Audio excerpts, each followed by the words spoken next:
I rise today in opposition to secrecy. I rise in support of auditing the Federal Reserve. I rise in opposition to the lack of accountability at the Federal Reserve, an institution that has been shrouded in secrecy for far too long. The objective of my Federal Reserve Transparency Act is simple: to protect the interests of the average American by finding out where hundreds of billions of dollars are going. The Federal Reserve has the ability to create new money and spend it on whatever financial assets it wants, whenever it wants, while giving the new money to whichever banks it wants. Yet the average Joe and Jane from Main Street, if they printed their own money, they would be imprisoned as counterfeiters. Nowhere else but in Washington, D.C., would you find an institution with so much unchecked power. Creating new money naturally lowers interest rates, or the price of using money. Put another way, the Federal Reserve's unchecked printing press creates a price control on the cost of using money. Throughout our country's history, price controls have never worked, and the Fed's price control on interest rates is no exception. Think back to the housing bubble. Artificially low interest rates led to too many individuals buying, selling, and investing in the housing industry. This in turn led prices to soar, which ultimately led the economy to spiral all the way down to the Great Recession of 2008. All right. Welcome to Meade in the Middle. How you guys doing? Good. Doing all right. Ready to get into this. Federal Reserve. So excited. Nothing gets me hotter than the Federal Reserve. That video discussed a bill that he was trying to pass to audit the Federal Reserve, which didn't pass. The Federal Reserve's never been audited. And when we decided this would be our topic for the show, I didn't know anything really about the Federal Reserve. And so I thought it'd be good for us to all dig in and learn a little bit. And so before 1913, there was no Federal Reserve. So back before there was a central bank, private banks used to issue their own money.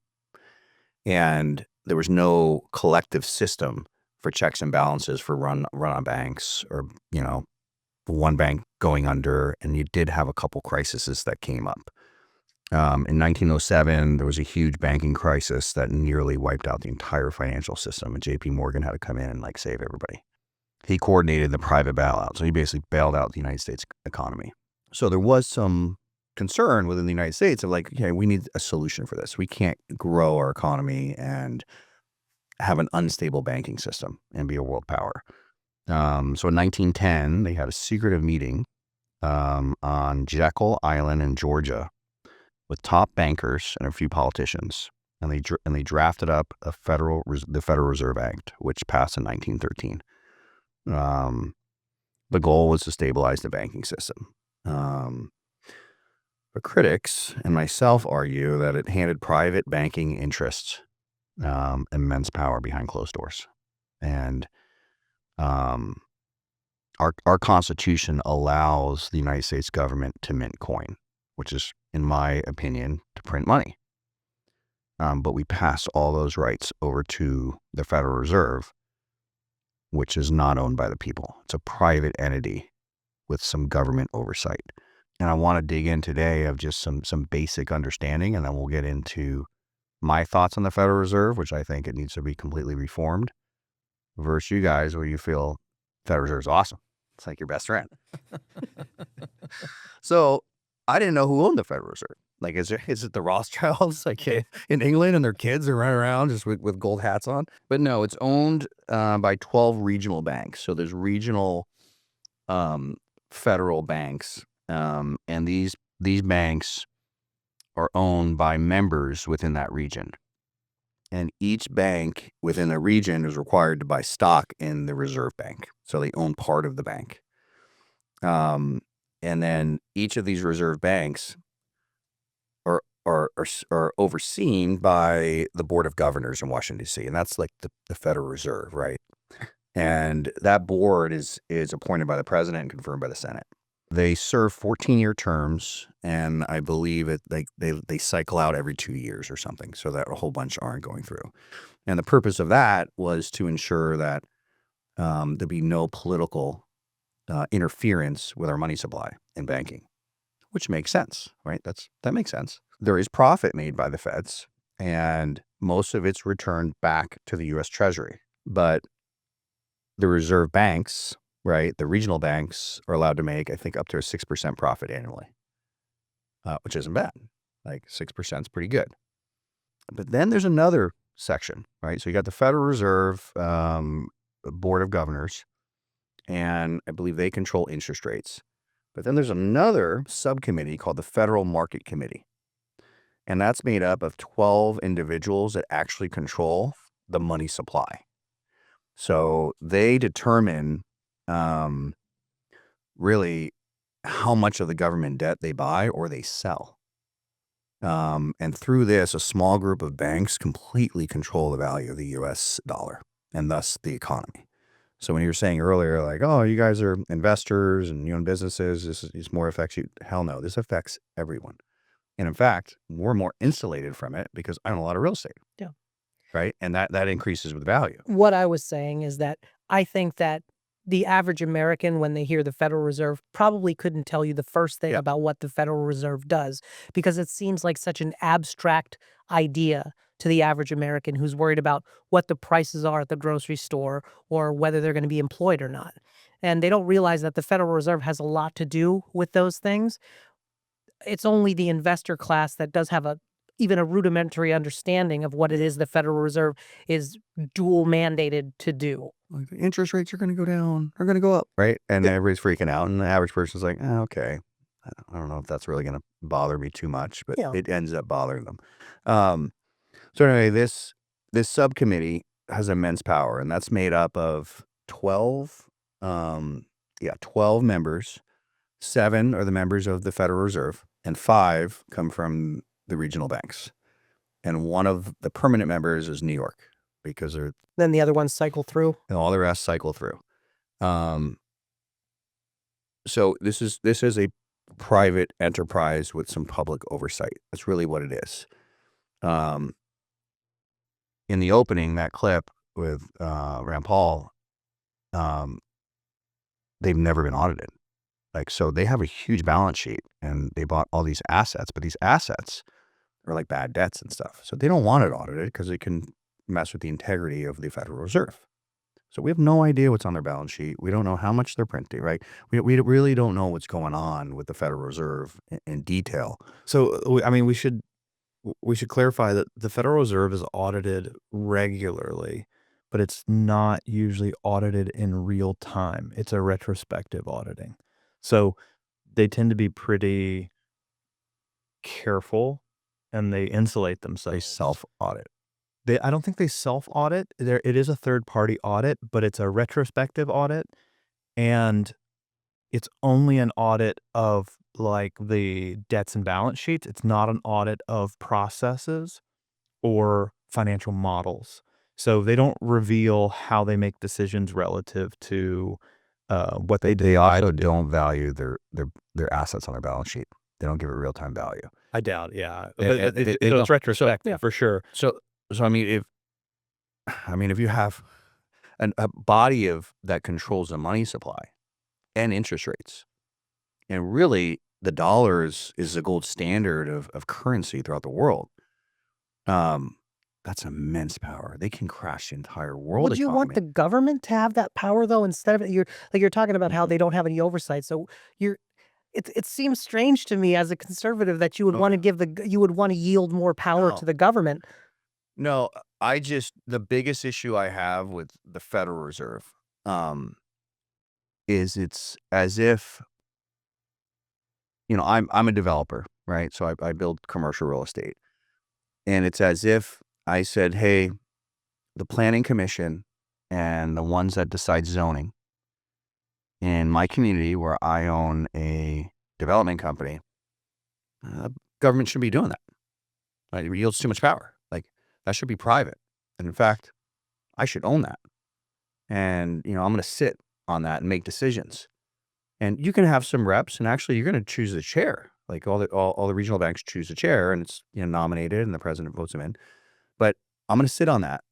But it's nonprofit, really. I mean, all the money's going back to you guys, right? So we're only making 6%, right? So it's not nonprofit. I'm making some money, and 6% is a good return. But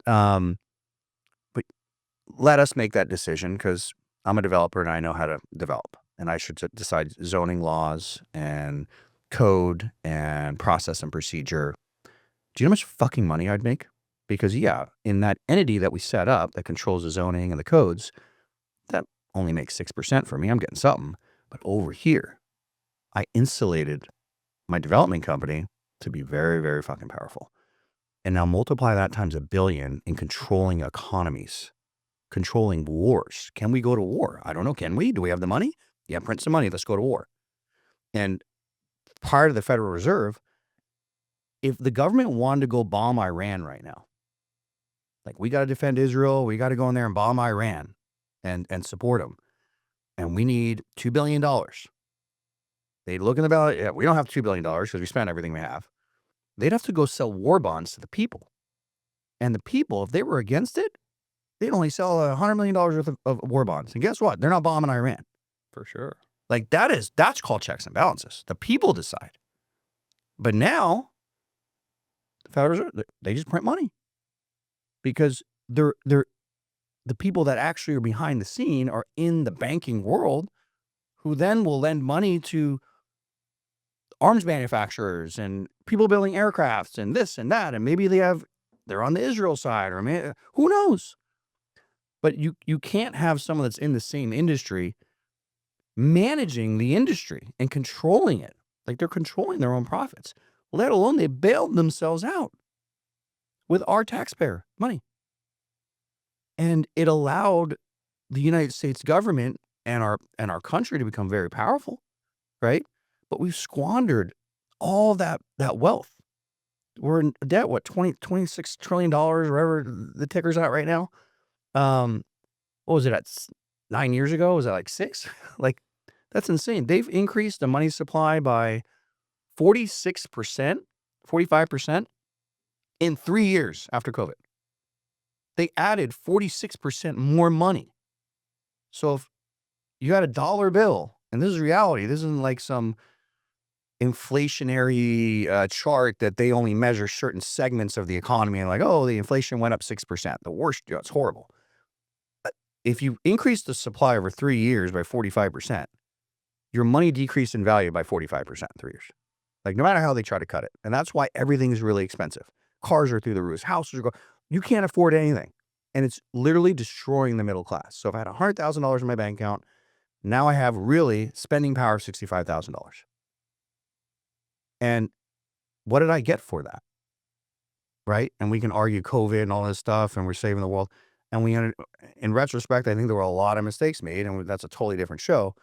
But money has lost, I think, 98% of its value since the Federal Reserve was established. We're in agreement on that. I mean, I get it that our money's not worth what it used to be, but I think about, I know that you're entirely against the Federal Reserve right now, but if you just look at the most recent rate decision that happened on Wednesday, I mean, Trump was out as vocal as he could be, calling Powell an idiot and saying if he was smart, he would lower interest rates. Do you think that would have been the good thing, that the smart thing for us to do, given the current state of the economy? The Federal Reserve should be restructured as a government entity that's owned by the people. An entirely 100% government entity? Government entity, in my opinion. But you can still have people serve. So I think that you should have a diverse board, same rules right now, but it's just not owned by the people that are directly benefiting from the decisions. Their profit and their bottom line are decided. Plus, there's too much at stake. There's wars, there's death, there's recessions, there's global recessions could happen, right? All on the decisions of this entity that really happens behind closed doors with people that own banks. Like if I own the bank, fuck, dude, that was a great secret meeting we had, man. Those are awesome. I mean, so for me, I'm not against the idea of reforming it in some meaningful ways, but what I worry about is that we're kind of like 25 years too late to do that. Because I feel like there's never been a time in my lifetime where these types of organizations and institutions need to be sheltered from politics, like short cycle politics, and the stupidity and gullibility of Americans who are willing to like believe anything that they see on Instagram or TikTok or anything else. Because, I just want to go back to like your war bonds thing, right? I don't think any of us would buy war bonds to go to Iran right now, but I don't know that we would buy war Some people bonds. would. I mean, some people would, right? But I personally don't know anyone that would do that, except for maybe Ted Cruz, right? But I mean, there are times when we do need to protect American interests in the world, and I'm not sure that I trust the kind of mob mentality that America is experiencing right now to make good decisions. Well, And I think that the Federal Reserve, because it's insulated from this stuff, can think 20, 30 years down the road and make good decisions. Now, have they made mistakes since 2008? Absolutely. I think interest rates stayed too low for too long, made things too expensive, and then that created a, hyperinflation bubble, et cetera, et cetera, et cetera, right? But the nuances of like financial extremes are not my area of expertise, and I try to think about it in these kind of big chunks. And my big chunk and the thing that I am really invested in is institutions that make long-term decisions for us need to be insulated from short-term political cycles and short-term thinking, short-term public thinking. That's the best way to put it, because right now you think if it was fully in government's control, it would be subject to whatever administration, whatever party has control.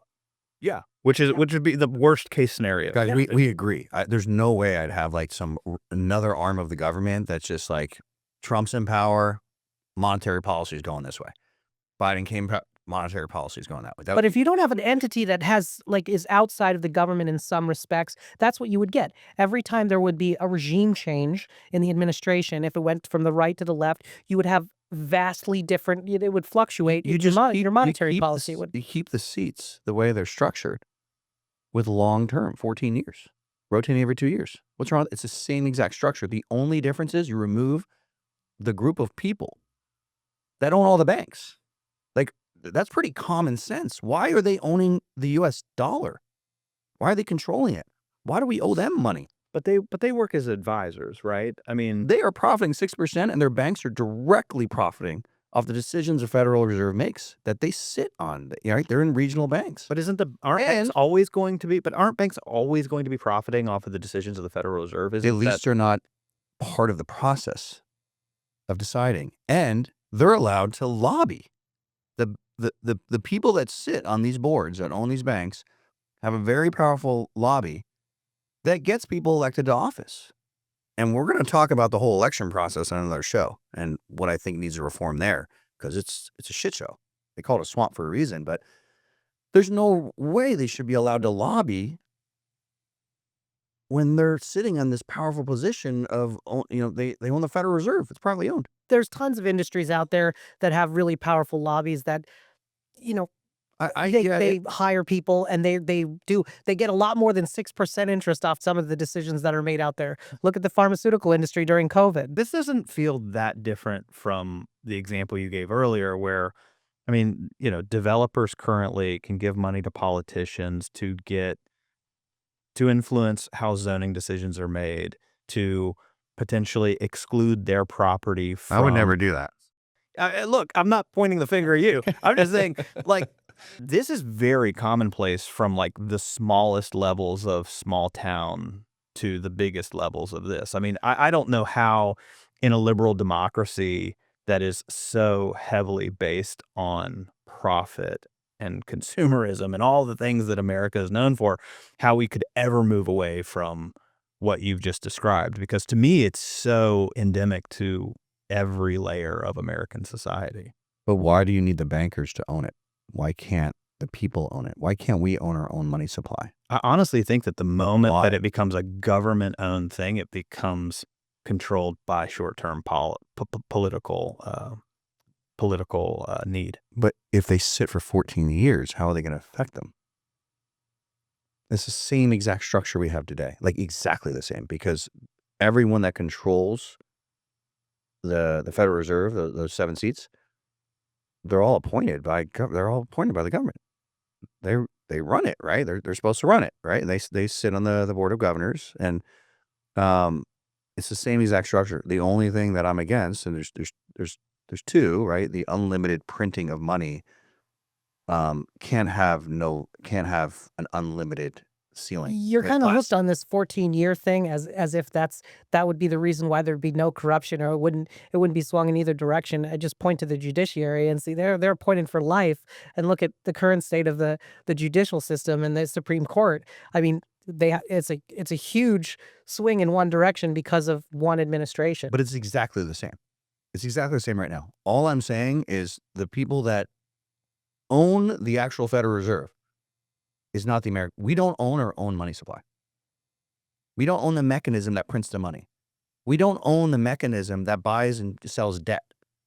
You can easily control that through a government agency like the people and put very long terms on very qualified people that aren't going to be influenced. Do you which think is that the already system happening that exists right now, the way that it's structured, that they're not making decisions based on a bunch of different data that really is in the best interest of the American people and stabilizing the economy, keeping the unemployment rate low,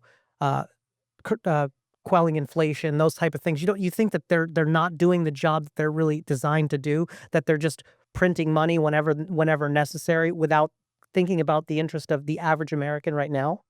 Oh, I'd say definitely. I mean, 98% of our value of our money is gone. That should scare you. A family growing up in 1935 or 1945. But you think that's the direct result of every decision that the Fed has made? Yeah, it's printing money, lending money. The whole banking system is sucking wealth out of the United States consumer. It's destroying the middle class. It's not big corporations or all the bullshit that they tell you. It's literally, it all came back to our money supply. And if we would have had it stuck to an actual gold reserve, right? Which obviously there's not enough fucking gold in the world to like grow our economy to where we need it to be. But if there was, and I'm not advocating for this because I don't know enough about it, but it's interesting to learn more about it, is maybe saying you can have privately owned crypto companies, not government owned crypto companies, for privacy. So I don't want the government knowing where I spent my money. And any of them can service and become the money supply. Now, the government just lost its ability to fucking print money whenever the hell they want. And all those crypto supplies have to have a limited amount. So like you can't just make more, right? It has to be a limited amount. You want to see your dollar go up? Do that. Have only 5 or 10 privately owned, not a monopoly, but privately owned cryptos that the people can choose from, and watch your dollar go up instead of down over time. Because guess what? The money will become more valuable, not less valuable. And right now, unless you own a bunch of stocks or real estate, you're getting fucking destroyed in the last 5 years. I don't know how your portfolio looks, but mine looks great, right? I'm going to be worth $100 million by the end of the year. And I just like sat on a bill. I'm like, it's $2 million. Now it's $4 million. Now, what the hell? My bills are $6 million. What the hell is going on? I didn't do anything. Right. And then when rents reset, I got to raise the rents 40%. Well, those Right, who so- own assets are always going to do better. But that's not fair. Like your money could be going up in value if it had a limited supply. So as there's more demand for something, the value of it goes up. As you print more of it, the value goes down. So they've printed so much money that it's like, Venezuela, like their money, they're burning it to stay warm. Right? It's tough to kind of like just show up and say all of this is the Federal Reserve's fault. That's not all, but I think it's way more complicated and nuanced than that. They have a role to play, and they play that role. But if the value of money is going up, it's like look at what has happened since 2020. The value of things has increased dramatically. The cost of things has increased dramatically. Wages have not kept pace, and way more people can afford less stuff. I think that is negative from an individual level, but I think a lot of politicians view that in a favorable light because, the harder it is to retire, the longer you work, the more productive your society is for a longer period of time, all of these kinds Yeah, they of want things. Social Security to stay solvent. We got to keep people working, right? Yeah, no, I mean, this is like a very real thing. I think that, you know, it's great from an individual standpoint if your value can go up, and you don't have to have risky investments to do that. But historically, they've tried to. I shouldn't say they have tried to prevent that. My perception is that that has not been a priority, because if you prioritize that and you make that happen, people don't have to be productive longer in their lives. And that's away from the Federal Reserve. That's more of a political thing.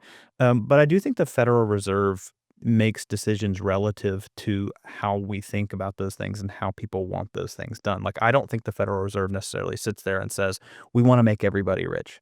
They think we want our country to do as well as possible in the long term. And I'm not going to think about each individual person. I'm going to think about the totality of it, right? For example, if they were thinking about people like me, they would have kept interest rates low, because my business thrives on low interest rates. The more people can afford a $5 to $10 million home, the more money I make. Work is kind of dead right now because interest rates are high enough that, like, borrowing $3 million is now significantly more expensive than it was 2-3 years ago.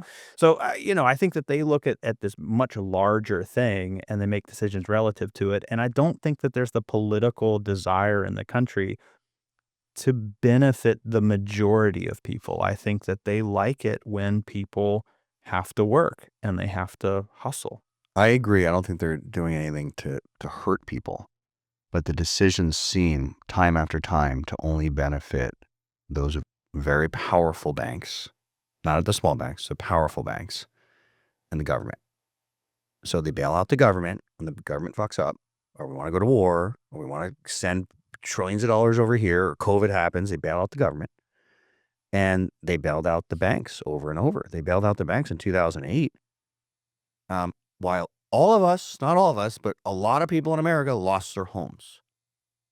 Dude, I had to file bankruptcy. So I came from nothing, made some money, made a couple $1 million, had to file bankruptcy, and then had to come back from that. And that's fine. I'm not complaining. I did it. But, like, a lot of people didn't. They were too old. I was young. For sure. I didn't have a family and have kids. I was like, fuck it, let's go. Could you imagine if all that happened at, when you were 60 or whatever? If it happened right now, like, or in 10 years, I'd be like, fuck it. I'm just going to, like, go live over there. It's like my friend on his couch. Now I understand why you like Trump. Like, you have that in common. You just kind of go bankrupt. Mm-hmm. Yeah. You're actually his illegitimate son. You didn't want to tell anybody that, though. Consolidation of banks. A lot of community banks disappeared. The big banks won, right? And everybody got wiped out that had, mortgages, or even mortgages. The reason I had to file bankruptcy is because I PG'd all these loans on some commercial property, and I had 70% loan to value, and the property used to be worth $2 million. Now it's worth $1 million. And they're like, okay, you got to cut us a check for $600,000. Yeah. And you owe us $700,000 over here, and you owe it over here. And I'm like, oh my goodness, like, I lost everything, right? Everything. So they didn't bail me out with the money that is our people's money, the taxpayers' money, because it turns into our debt. They bailed them out. They didn't come bail everybody out. They didn't say, you know what? If you lost your home, it's not going to affect your credit, or we're not going to come after you personally, or whatever, or we're going to help you transition to a new home, or we're going to how about this?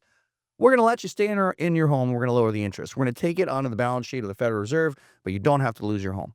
Because we're buying all this bad debt from these banks that fucking lent it and made bonuses. People were getting bonuses on Wall Street while you were losing your home. So don't sit there and tell me they don't give a they're looking at the forecast and they're fair and everything's great. They should not own the Federal Reserve. They can't own the Federal Reserve. It needs to be brought back into the government. And I'm saying this from a strong conservative who wants a reduction in the size of the government. I think the government should be reduced by 80%. But this is one entity that needs to be owned by the government.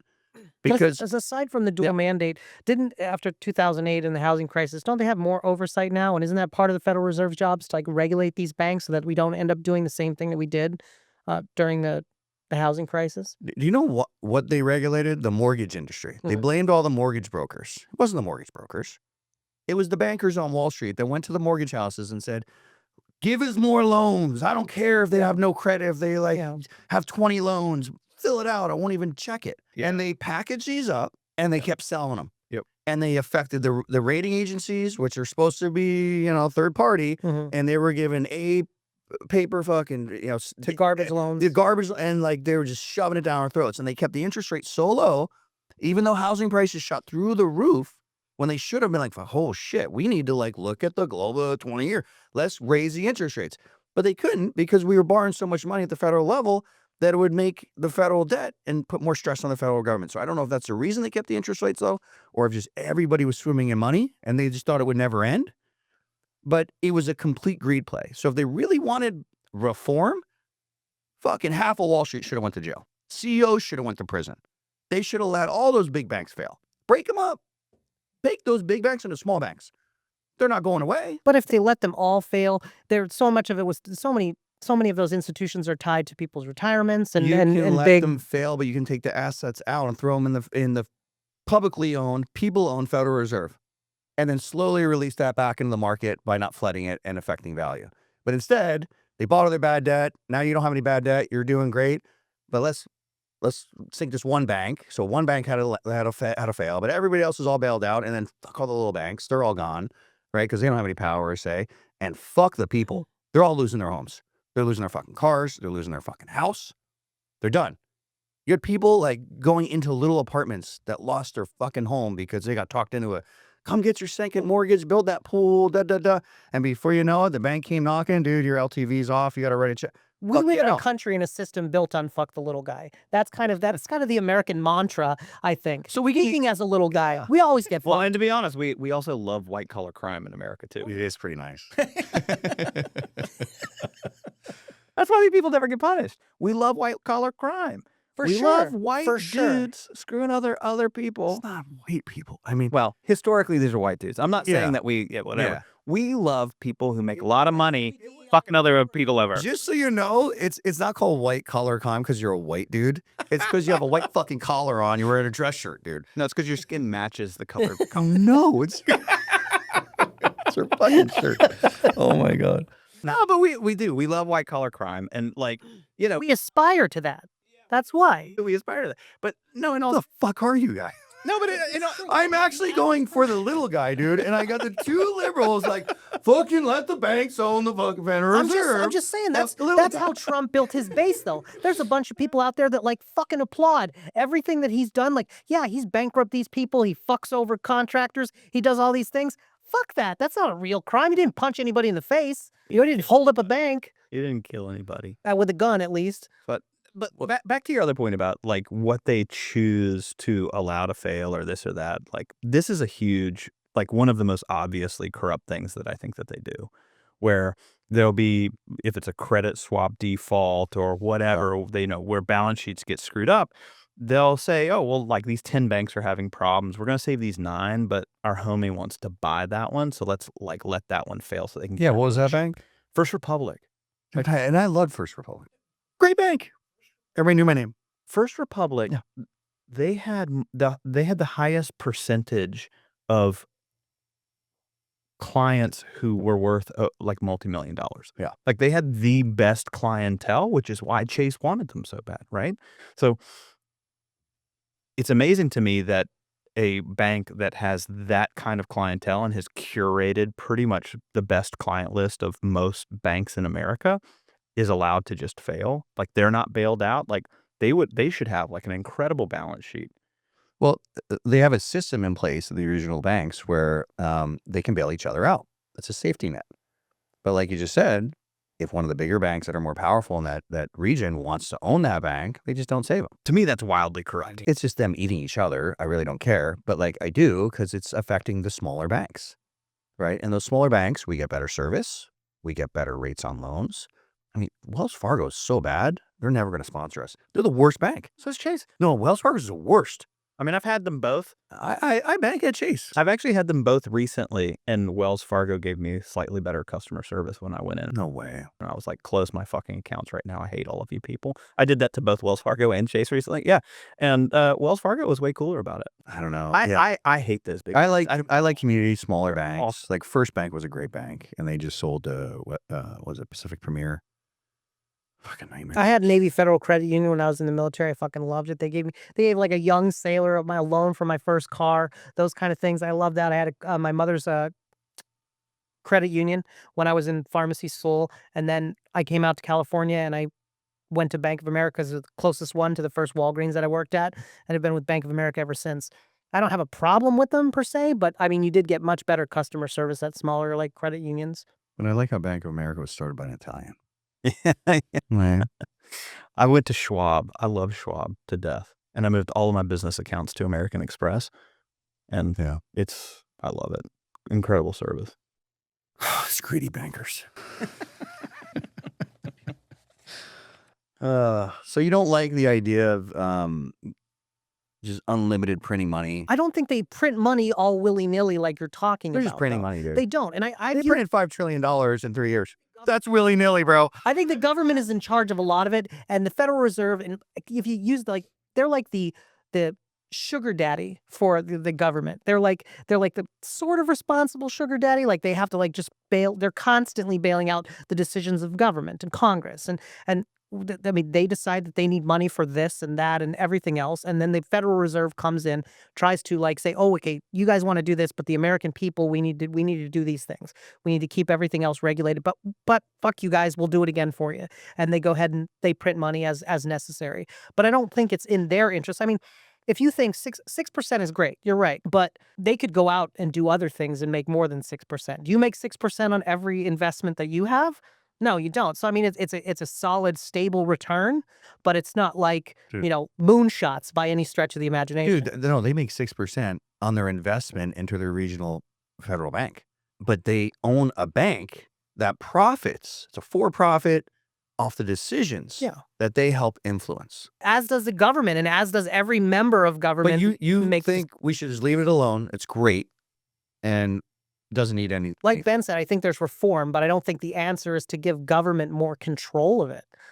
This is so weird, guys. Because when we get into some other stuff where I'm like, we need to slash this and that with the federal government, you guys are gonna switch. Oh yeah, for sure. Because I want to take care of people. I think. Oh my God. You want to take care of people? This is the best way to take care of people with the value of your money, man. Forget all the safety nets. 45% of your value of everything you own and all the money you have just vanished, and you want to take care of people. This is how you do it. There needs to be a check and balance for the federal government to not be able to just print money, and there should be a voting basis. I like the fact that they had to go get bonds. That was cool. It would give us a chance to invest in something that we're going to build the railroad. Okay, railroad, okay, help me get to New York. I'm going to give you some money. I'll make a return on my money. Instead, they just fucking print money, and we got to pay it back. And our money value goes down. Don't you like the other way? The other way is way better. Well, I want to know. This is something that I do not know enough about that I feel very inspired to now Cut his mic. No, we all don't. I didn't know anything yesterday. No. People that actually know about this might watch this and be like, these guys are fucking idiots. They have no idea what they're talking about. No, what I was going to say is the thing that I don't understand that I want to research more is the relationship between the Federal Reserve and Congress and who decides, how it is structured, who has authority over printing money. Because I'm suspicious, but do not know this, that the Federal Reserve has the right to print the money, but that it's Congress that decides how much money gets printed based on their budget.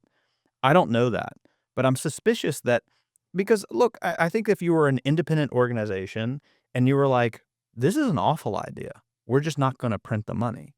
Well, I think that's what they would do. Correct me if That's what they would do. Correct me if I'm wrong, but I think they pay for that. When the Federal Reserve wants to print money, it's not the Federal Reserve that actually prints the money. It's the Mint, who's a separate entity from the Federal Reserve, and they pay a certain amount to them above the percentage. Percentage more. Guys, to answer your question, let's watch this video. Okay.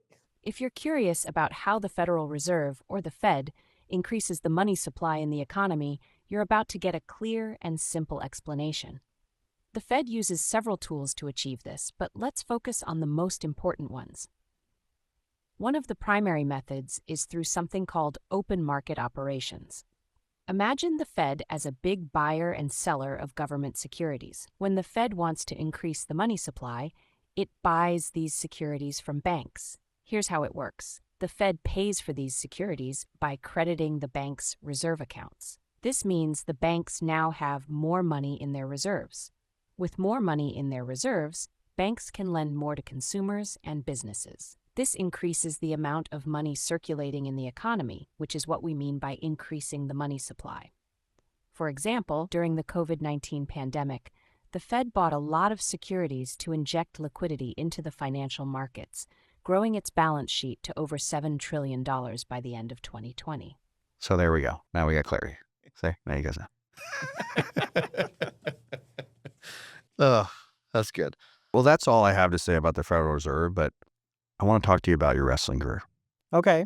Did you win state? Were you a state wrestling champion? No, I was a district champion. I was a pre-regional champion, and then I went to regionals and I placed 4th. And you have to place 3rd in Pennsylvania to make it to the state tournament. Pennsylvania is a tough wrestling. Pennsylvania is a very tough state. I probably would have been a state champ in most states. You would have. In freestyle and Greco-Roman, I beat the Delaware state champ, a couple other states as well. I only wrestled from the time I was a sophomore. Most of the time in Pennsylvania, you wrestle from the time you're babies. But I went to a Catholic high school who didn't win an entire wrestling match as a team, didn't win the entire But you won every match. But we were state champs a few years in a row in swimming, so I wanted to be a diver. You know, the only thing gayer than wrestling. Whoa, dude! Diving. I'm a wrestler too. No, but I'm saying that was the thing. I was a freshman. I was a diver, and then they saw me. Oh, the coach of the wrestling team saw me, and he's like, "You're coming out for wrestling," and then I did. But I just sort of, it was one of those things. So you're a natural. Yeah, I was natural at it. How much you want to bet I can take you down? You're probably a little bigger than me. I'm a little bigger than you. You're a little bit bigger than me, and I think you have a back. Right now, yeah, I am actually 45 pounds heavier than when I graduated from high school. You're 145. 145, 150. I'm 170, dude. It's only 20 pounds. That's not a big 20 pounds deal. is a lot. I'm an old man now. I'm fat. I got $100. I'm going to take you down. All right. All right. You on just on said that you're one. going to be worth $100 million by the end of the year. Come on, dude. He's not. Put some more money on the fucking table. All right. Since you decide. I'm not gonna your fucking net worth is bankrupt the 100 kid. to I 1. care about the little guy. No. See, you care about the little guy. Your net worth All is right. 100 times mine. So my 100 to your 1,000. There you go. That's a good bet, Dude, right? you want those odds? Yes. It should be relative to net worth. Yeah. You're never Come gonna on. take me down. He's an outside entity. He's going to do the auditing here for us. And Dude, all right. I haven't wrestled since high school, and I was, I think I went to masters. I wasn't that great. So, but I don't know. I just see you, and I just know I can take you down. No, I'm a black belt in judo too. I knew that. I'm like, this is I going to quit be. Greco-Roman like 40 years ago, but I've been doing We're still gonna jiu-jitsu cut. ever Let's since. see who wins. I wish there was like a more natural segue between the two things. We just kind of jumped into it. All right. I got to psych myself up here.